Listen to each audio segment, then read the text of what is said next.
Student, स्वागत है आपका अपने यूट्यूब चैनल में। आज के इस वीडियो में हम पढ़ने वाले हैं जीन अभिव्यक्ति का नियमन। तो देखिए, जीन अभिव्यक्ति इससे पहले अपन समझते हैं कि जीन अभिव्यक्ति क्या होती है। तो देखिए, जीन अभिव्यक्ति हम तब मानते हैं कि जब एक जीन है वो अपने कार्य को किसी जीव में लक्षण, प्ररूप या फिनोटाइप के रूप में प्रदर्शित करे। और ये तब होता है कि जब एक जीन mRNA बनाए या RNA बनाए और फिर वो प्रोटीन बनाकर अपने आप को सिद्ध करे। तो यही है कि सबसे पहले अपन देखते हैं जीन अभिव्यक्ति। तो देखिए, जीन अभिव्यक्ति के फलस्वरूप कोशिकाओं में प्रोटीन का संश्लेषण होता है। तो जब प्रोटीन का संश्लेषण हो जाता है तो हम कहते हैं कि एक जीन अभिव्यक्त हुई है, उसने अपना कार्य है वो संपन्न किया है। जीन की अभिव्यक्ति जो दो चरणों में पूर्ण होती है।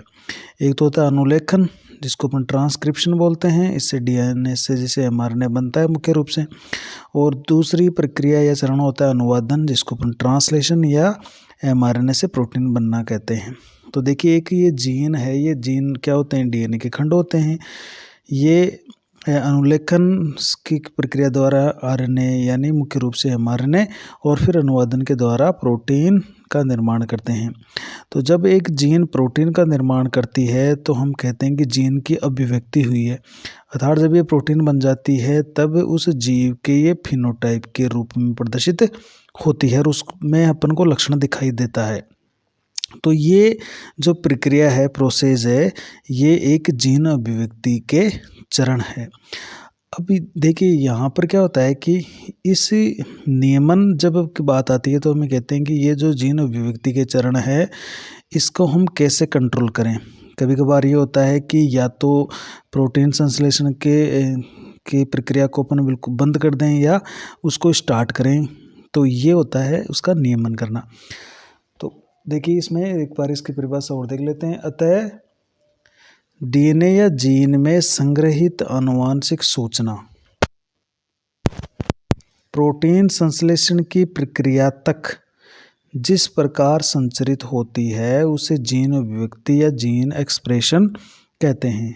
मतलब डीएनए या जीन में जो संग्रहित आनुवंशिक सूचना है वो प्रोटीन संश्लेषण की प्रक्रिया तक जिस प्रकार संचरित होती है उसे जीन अभिव्यक्ति या जीन एक्सप्रेशन करती है। तो जब कोई जीन एक्सप्रेस करती है, अपने आप को अभिव्यक्त करती है, तो प्रोटीन बनता है और वो प्रोटीन है वो उस जीव में फिनोटाइप के रूप में प्रदर्शित होता है। जीन अभिव्यक्ति का देखिए, जीन अभिव्यक्ति में जीन अपनी सूचना अनुसार प्रोटीन का संश्लेषण करती है, फिर उस जीव के लक्षण प्ररूप या फिनोटाइप के रूप में अपने आप को अभिव्यक्त करती है। अब बात आता है कि ये जो जीन अभिव्यक्ति है, यानी एक जीन अपनी सूचनाओं के अनुसार जो प्रोटीन बना रही है और फिर वो अभिव्यक्त हो रही है, उस प्रक्रिया का अपन नियमन कैसे करें। तो जीन अभिव्यक्ति का नियमन है ऐसी प्रक्रिया जिसके द्वारा जीन प्रोटीन के संश्लेषण को प्रारंभ करे अथवा बंद कर दे, उसे जीन अभिव्यक्ति का नियमन कहते हैं। मतलब रेगुलेशन ऑफ जीन एक्सप्रेशन का मतलब हो गया कि जो प्रोटीन बन रहा है उस प्रोटीन संश्लेषण की प्रक्रिया या तो बीच में रुक जाए या वो वहाँ से वो प्रक्रिया प्रारंभ हो, तो उसे अपन जीन अभिव्यक्ति का नियमन कहेंगे। अब देखिए, यूकैरियोट और प्रोकैरियोट में जीन अभिव्यक्ति का नियमन आखिर कैसे होता है या कौन से लेवल पर होता है, तो वो अपन देखने वाले हैं। जो पहले पढ़ते हैं अपन यूकैरियोट में। देखिए, यूकैरियोट में जीन अभिव्यक्ति का नियमन किस तरह से होता है और कौन से लेवल पर होता है। तो यूकैरियोट्स में जीन अभिव्यक्ति का नियमन निम्न स्तरों पर होता है। कहाँ पर हो सकता है? अनुलेखन के स्तर पर, कि जब डीएनए से mRNA बनता है, इसी स्तर पर अभिव्यक्ति का नियमन हो सकता है। या तो प्रोटीन यहीं पर रुक जाएगा या शुरू हो जाएगी। और दूसरा स्तर होता है आरएनए संसाधन यानी आरएनए स्प्लाइसिंग के स्तर पर, जब एचएनआरएनए से mRNA बनता है तब वहाँ पर भी इसका नियमन हो सकता है। तीसरी है कि mRNA के केंद्रक से कोशिका द्रव्य में स्थानांतरण के स्तर पर, और जब एचएनआरएनए की स्प्लाइसिंग से mRNA बन जाता है और mRNA अपनी पॉली ए टेल के द्वारा केंद्रक छिद्र से होते हुए कोशिका द्रव्य में आता है, तो उस समय जो स्थानांतरण हो रहा है उस पर भी इसका नियमन हो सकता है। जब अगर प्रोटीन संश्लेषण नहीं करना होता है तो इसको कोशिका द्रव्य में आने ही नहीं दिया जाएगा, और जब प्रोटीन संश्लेषण करना है तो इसको कोशिका द्रव्य में आने या स्थानांतरित होने दे दिया जाएगा।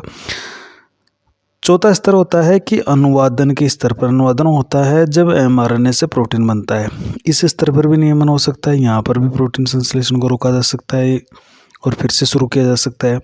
और पांचवी स्टेज होती है, लेवल होता है, वो अनुवादोत्तर या पोस्ट ट्रांसलेशन के स्तर पर, यानी पोस्ट ट्रांसलेशन नेशनल, यानी जब प्रोटीन बन जाता है उसके बाद में भी देखिए इसका नियमन हो सकता है। मतलब बाद में भी नियमन कैसे होता है, वो इसलिए होता है क्योंकि यूकेरियोट सेल में अनुवादन के बाद बनी प्रोटीन निष्क्रिय होती है। जब ये द्वितीयक या तृतीयक अथवा चतुर्थ संरचना धारण करती है तब ये सक्रिय होती है, एक्टिव होती है। अतः अनुवादन पश्चात भी यूकेरियोट में जीन अभिव्यक्ति का नियमन संभव है, क्योंकि जैसे ही अनुवादन पूरा हुआ तब जो प्रोटीन बनती है वो निष्क्रिय होती है, उसकी वो प्राथमिक संरचना होती है। प्राथमिक संरचना निष्क्रिय होती है, इसलिए ये प्रोटीन अपने आप को भी अभिव्यक्त नहीं करेगी। तो यहाँ पर भी इसका नियमन हो सकता है जीन अभिव्यक्ति का। लेकिन जब अगर प्रोटीन द्वितीय तृतीय या कोई चतुर्थ संरचना धारण करती है तब इसका नियमन नहीं हो पाएगा। तो ये कम से कम 5 इस तरह से हैं जहाँ पर यूकेरियोट्स के अंदर जीन अभिव्यक्ति को नियमित या कंट्रोल किया जा सकता है। मतलब या तो प्रोटीन संश्लेषण को बंद किया जा सकता है या वहाँ से फिर से शुरू किया जा सकता है। तो ये 5 स्तर हैं अपने यूकेरियोट्स के अंदर। नेक्स्ट देख लेते हैं अपन।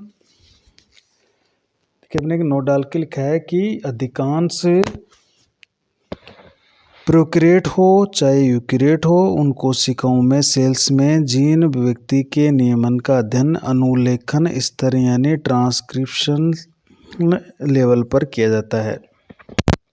ट्रांसक्रिप्शनल जीन अभिव्यक्ति का सभी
है। लैक्टोज बीटा ग्लैक्टोसाइडेज नामक एंजाइम की उत्पत्ति को प्रेरित करता है, जो लैक्टोज को ग्लूकोज और गैलेक्टोज में अपचय करता है, यानी उसको तोड़ता है। मतलब लैक्टोज को ग्लूकोज एंड ग्लैक्टोज में तोड़ देता है। एक एंजाइम होता है बीटा ग्लैक्टोसाइडेज। तो ये बीटा ग्लैक्टोसाइडेज तभी बनेगा जब लैक्टोज वहाँ पर उपस्थित होगी। और बीटा ग्लैक्टोसाइडेज एक एंजाइम होता है, एक प्रोटीन का बना होता है, और ये प्रोटीन तब बनेगी जीन अभिव्यक्ति के दौरान जब लैक्टोज उपस्थित होगा। तो जब लैक्टोज उपस्थित नहीं होगा तो ये नहीं बनेगी, ये प्रक्रिया संभव नहीं होगी। तो एक ऐसा पदार्थ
सबसे पहले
को नियमित कर रहा है।